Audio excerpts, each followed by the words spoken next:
On to the next stage of the Big Boar build, and that is suspension. Suspension, the #1 most important to me thing on a bike.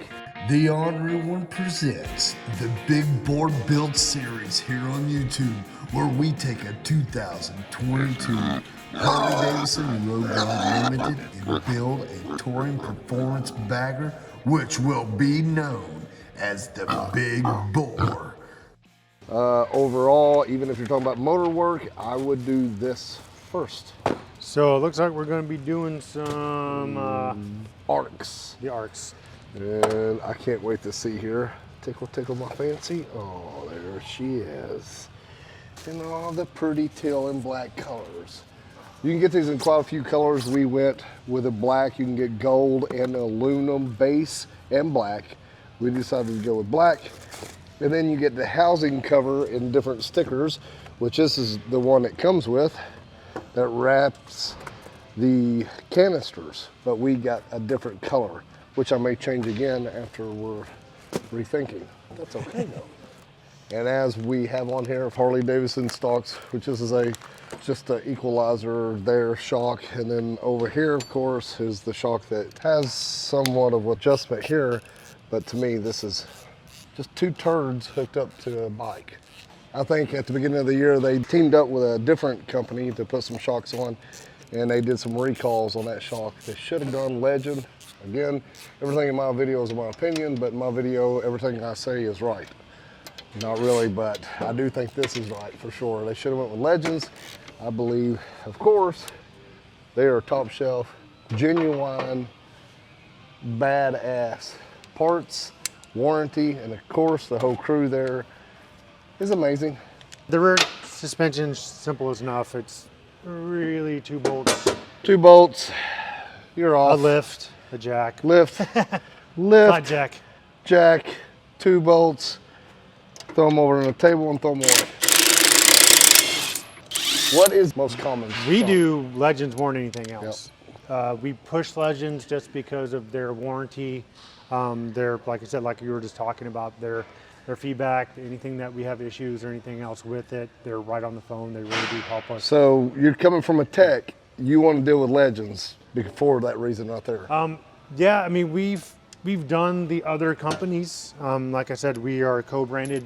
The mothership is co-branded with another company right now. Mess with them a little bit, but it's not really we were messing with them. Yes. Because we're actually have to go through the mothership to talk to them. If we were trying to nail down anything with that company. So, yeah. But with the Legends company, like I said, if we have any issues, we have direct lines to everyone there that they do help us, especially with their air rides and stuff like that we've had issues with. These components we never really have a lot of issues with. No, I mean, they're pretty much, you put them on, and once you got them set, you don't have to worry about them. Dude, and that's just it. When we're the air talking ride is a little about bit different because you're dealing with some electrical stuff. So that's what I'm talking about there. So. Well, that's what we talk about a lot too, Chris. That's the main thing that Steph and I, and it's so important to us, is function. And whenever we put something on, we truly want to spend the money the first time, and we do not want to have to mess with it again. Once again, this is why we love Legends. We ran many miles on that Road Glide Special, and it totally changed our ride, mine and Steph's ride. You can go look in the library and see my first experience running Legend suspension and see my take on it. It truly blew my mind. Steph's bringing me some snacks. Woohoo! M&M's with peanuts. Oh yeah, look what we got here, y'all. Little love from Legend suspension, of course. Going on the Big Boar. Got Axeos that Chris is gonna be installing. I gotta touch them, we gotta feel them. You can't help it because they're Legends. Oh, that's where it is. By the powers of Legends. Gray Skull.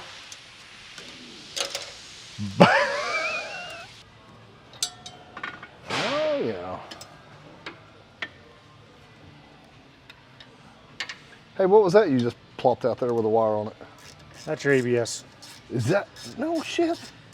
ABS, that's your ABS sensor. So then that's actually your pickup right there, the bearing.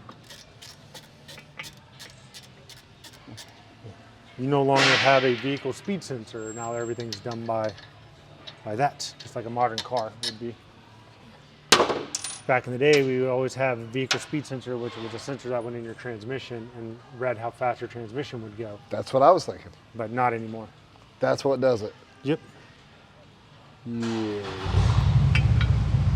Is this also what tells Harley Davidson how fast I've taken my motorcycle? Possibly. See, now it looks like I'm doing something in the video. See? Okay. And now Chris takes my front end apart. He already worked my ass end over.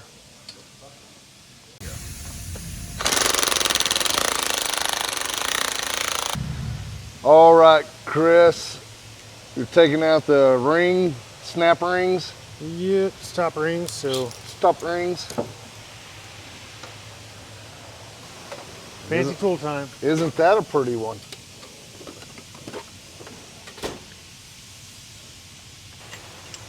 We're gonna start by getting the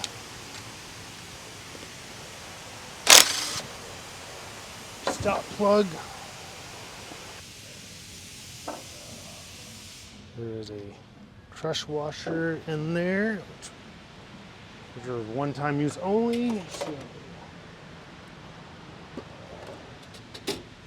find my picks.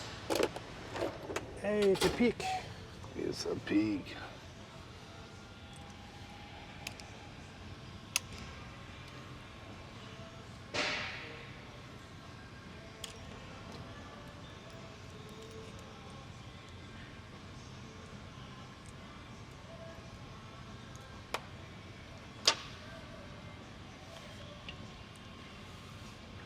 Nice red fluid because the bike has not been ran. So.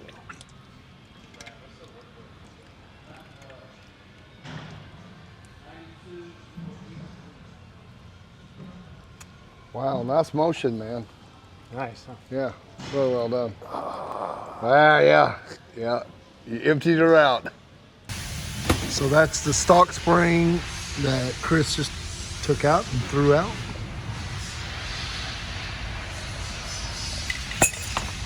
The dampening tube, the stop spring. So how crucial is it to get every bit of that out, Chris? Very crucial when you're going back together. So we'll be cleaning all this up with per the instructions. You're gonna be sure it's really more critical for a bike that's had a lot more miles on it rather than 3. 3 miles, yes, of course. And I think that was the 3 miles that you put on Yes, the start of all this. But that's the cool thing. That's how strongly we believe in this, though, is because it doesn't mean if that bike is brand new, it still isn't going to handle like this Legend suspension. I mean, you can have brand new stock exhaust, brand new stock, all that shit. When you change it, you upgrade it to top shelf performance parts, and you've done it once, you'll always do it from the beginning because you know how much of a change of the machine it is. I'm gonna get some pig mats real fast. That is the only thing that we're gonna be using. So this is the only thing in The this. entire foot. So it's crazy, you know, what Chris was just explaining, exactly what is left that we use out of this front. Once again, Chris, You can reuse your stock bushings, which would be the top one and the lower one. These are perfectly brand new because we haven't had any miles on there. But if you were to do this kit with any kind of miles, this is the time that you would replace those. Those are Teflon coated, and that's why at the 50K, that's why Harley Davidson recommends rebuilding the forks, because all the Teflon won't be there anymore. That's what turns, when you see anyone else doing these jobs and you see that red fluid turn basically a weird grayish color, it's because all the Teflon in there. That's why they want you to clean everything so well, because they don't want Teflon inside the Axeos. so actually a brand new bike is the time to do that because it'd be the cleanest time, right? But you Yes. can do it anytime. Well, I mean, technically, yeah. I mean, what we're going to go through here and clean everything up, it's just going to be like brand new anyway. Yeah, I mean, to have less, where you don't have to buy new bushings or a rebuild kit or something like that, this would be the time to do it. So, and especially if you've already had them, you can definitely tell the difference on stock versus the Axeo. So, I'm just getting some parts cleaner, just cleaning everything out. So at this point, we would set the rebound. This is the time to do it. So they have 0, 1, 2, 3, 4 that you can pick. They have 0, 1, 2, 3 that you can pick from. That determines how stiff that front end is on that bike. So rider preference scenario 1, rider weighs 250 pounds with gear. Rider states that they prefer a comfortable ride with an increase in performance. So that means stay with 0 turns preload. Rider preference scenario number 2 is rider weighs 250 pounds with gear. Rider states they prefer a firmer feel in the front end and exercise the limits of their motorcycle when cornering and braking. They understand that the front suspension already will be slightly firmer than stock and are aware of the noticeable changes in firmness between setting 0 and 1 turn of preload, then adjust with 1 turn preload.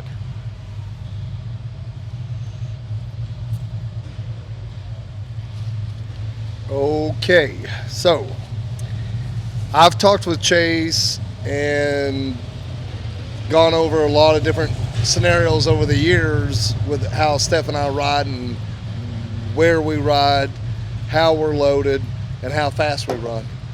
I do believe the first time we put these on the Road Glide Special that we run, we did 0. I don't think I did anything. But with saying that now, and where I am at my skills, or as much as we've rode, I have become more aggressive rider. Totally, when we're loaded, we run hard, fast, and heavy. So this is kind of your opinion, and you don't know. You're gonna do this, and of course you want to be right. And you don't want to go back in and rechange it. So this is what we're doing. I think the first time we installed these on that Road Glide Special, I was a different rider than I am today. So I think what I'm going to decide to do is do a 1. Because Steph and I, like I said, we run hard, fast, and heavy, and I'm pretty aggressive in the corners. I believe, it's like Chris was saying earlier, with us doing this, I'm going to feel a little bit more of the road, just running straight. It won't be as easy of a ride, I would suppose. It'll be more stiff. But I do think overall, this is kind of where I'm leaning. And this is just kind of my decision. This is my thought.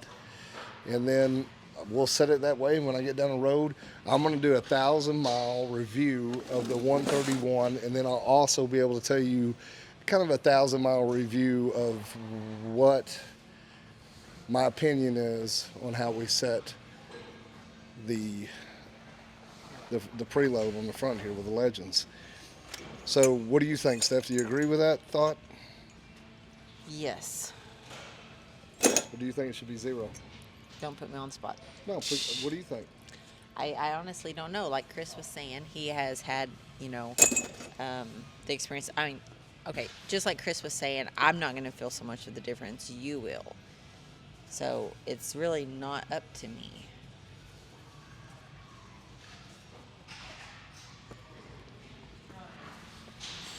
To turn or not to turn? Turn or not to turn? That is the question. What will we do? Y'all stay tuned until the next video, and we'll let you know. Well, we're back from One turn.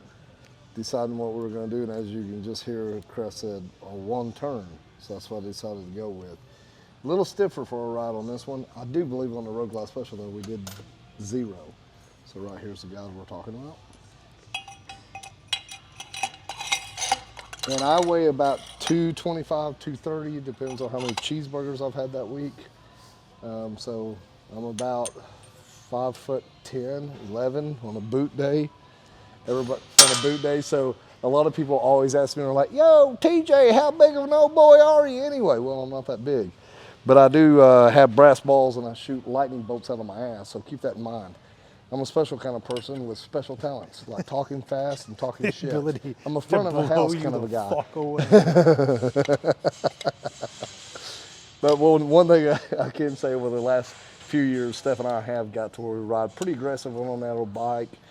So I really think by me not knowing and me just saying, hey, Chris, make the decision for me. He's like, well, I do 3, TJ. And I was like, whoa, easy, man. He always goes bigger.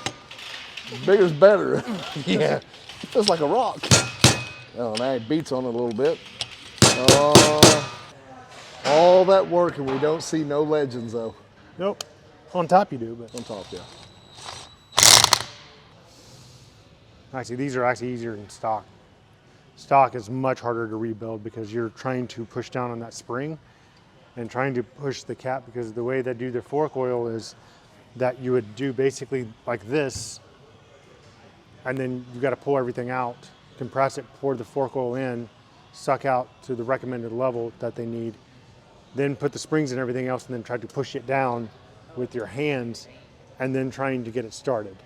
Yeah. That's where you see everybody have that set up on the vise and all that stuff. Yeah, So it is like, with me, I have my own way of doing it. It's a different way. An old technician showed me a different way of doing it. It's kind of a weird way of doing it, but it's the only way that I can do it because, as you can tell, I don't have a lot of mass.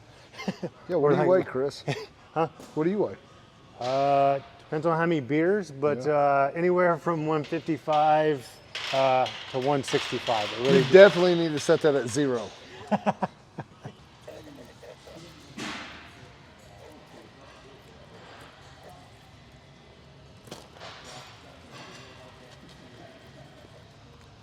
Love food. This is the fork oil they recommend, so that's what we're going to be using today. It's just a heavier weight than the Type E that we use, hardly uses, so it's more performance. So, fun part about filling these, you got to be kind of slow with it.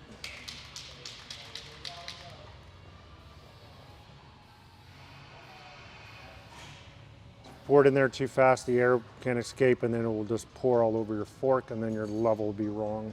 Oh, son of a fork. Son of a fork. Fork this. Fork me. Like I said, this is the part that's much easier than stock. Stock, you can't do this.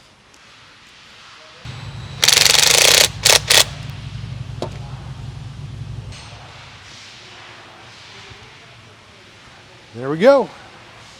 And just like that. Did we set that one to 1 too? No, we didn't.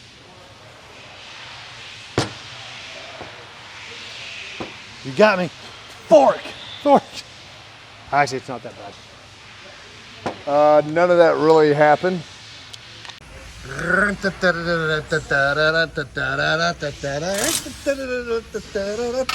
What are we installing, Chris? Legends. Oh yeah, it's a legendary day here at Pig Trail.